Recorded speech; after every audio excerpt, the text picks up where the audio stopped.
Madalas ka bang mag-staycation? Pero paano kung ang iyong nirentahan sa halip na ma-relax ka, mas stress ka pa dahil merong kababalaghan?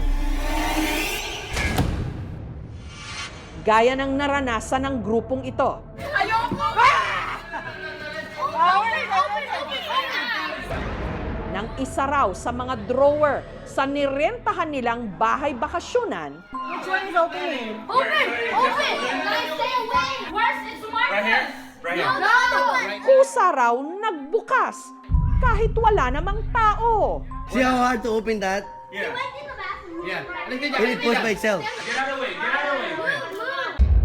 Ang lalaking ito, parang hinamon pa ang anumang puwersa na nang gagambala nung mga oras na yon. Sinong gumagawa nito? Open it right now! Asan kayo? Nandito kayo? Ano nangyayari, dude? Marami tayo na eh. Pero kanina may nag-open. Kung kailan kampante na sila, tsaka sila nagulat sa mga sumunod na nangyari. Wala kang ilaw dyan. Ang drawer, kusa ngang bumukas. No,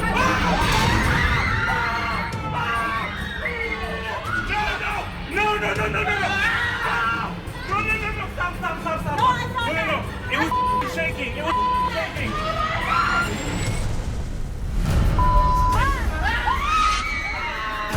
Nagbukas sarapa.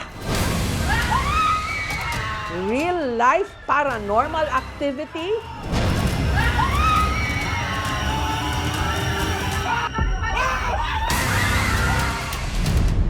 Ang gusto lang daw ni Riz noon, mag-bonding kasama ang kanyang pamilya at barkada. Nagbabakasyon kami mga once or twice a year. Kadalasan na nararentahan na namin mga cabin. Ang kakatwa nilang karanasan, nangyari raw sa ikalawang gabi nila sa bahay. Yung mga bata, doon na namin iniwan sa basement dahil nandun yung game room. Siguro mga alas 12:30 ng gabi, umakyat yung isang anak ng kaibigan namin. Sinabi sa kanya na, Mami, there's a ghost downstairs. Ayoko! Open! Open! Open! Which one is open? Open! Open! Guys, stay away! Stay away! Okay, everything. Oh, let me say. Where's it's Marcus? Right here? Right here. No! Right now. The other one. Where's Marcus? See how hard to open that? Yeah. Went in the bathroom. Yeah. Can it push by itself? Go. Paghawak pa lang ni Ryan sa drawer, ay umaalog na. Nagshe-shake na siya. Right. Get out of the way. Get out of the way. Get out of the way. Sinong gumagawa nito? Open it right now! Ano nangyayari, dude? Marami tayo na eh. Pero kanina may nag-open.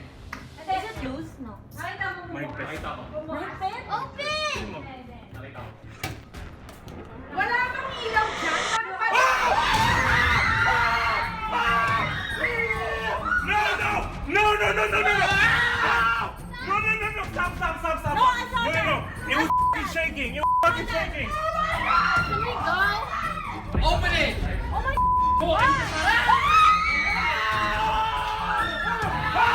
Ang hindi nakita sa video ay yung nasa babang mga cabinet, nagbukas din yan. Nung nakita ko yun, speechless ako. Maituturing nga ba itong legit na paranormal activity? Upon checking dito, using yung editing software natin, hindi siya edited. Kung walang tao, baka may tali. Sa tinalian, possible kasi siya dun sa mga unang part na tinalian kasi nagbukas siya isang beses. Why? Ayos ka dyan. Tinatak niya eh. So, kung may tali yan, ano yung may kita niya na eh. Halata namang may bata sa cabinet. Yung may tao, isa sa possibility yon kasi pwedeng nasa ilalim siya nung malaking cabinet. Yung likod ng cabinet ay kwarto na. Sa may ilalim naman, nung bumukas yung cabinet, pati yung drawers, nakita ko na walang tao sa ilalim. Ang mga nandun lang, mga kaldero. Isa sa iniisip kong possibility yung baka merong trigger. Pero sabi ko nga, inconsistent siya. Hindi siya yung mechanical na point A to point B. Parang nag-open siya ng todo, half lang, tapos bumabalik ng mas mabilis. Kung gagawin yon medyo complicated. Ang hinala naman ni Riz, ang nagpaparamdam sa bahay bakasyonan, walang iba kundi ang may-ari nito na sumakabilang buhay na. Ang may-ari ay dalawang mag-asawa, matatanda na. Yung lalaki, kakapanaw lang 2 weeks before namin narentang yung bahay, doon ginawa yung bukol. Ang tanong ngayon, saan itong bahay bakasyonan na ito? Sa may Virginia, kami ng mga pamilya ko ay pare-pareho ng US citizen. Wala na rin daw ideya si Riz kung naroon pa ang bahay. 1 dekada na ang nakalilipas o taong 2016 pa raw kasi nila nakunan ang video. Pinagdasal na lang namin ang katahimikan ng kanyang kaluluwa. Sa dulo, pwede mong i-replay ang video. Baka sakaling mahanap mo ang dahilan kung bakit ito nangyari. Sino gumagawa nito? Open it right now!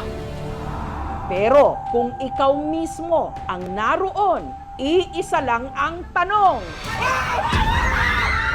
Tatayo ka na lang ba o tatakbo?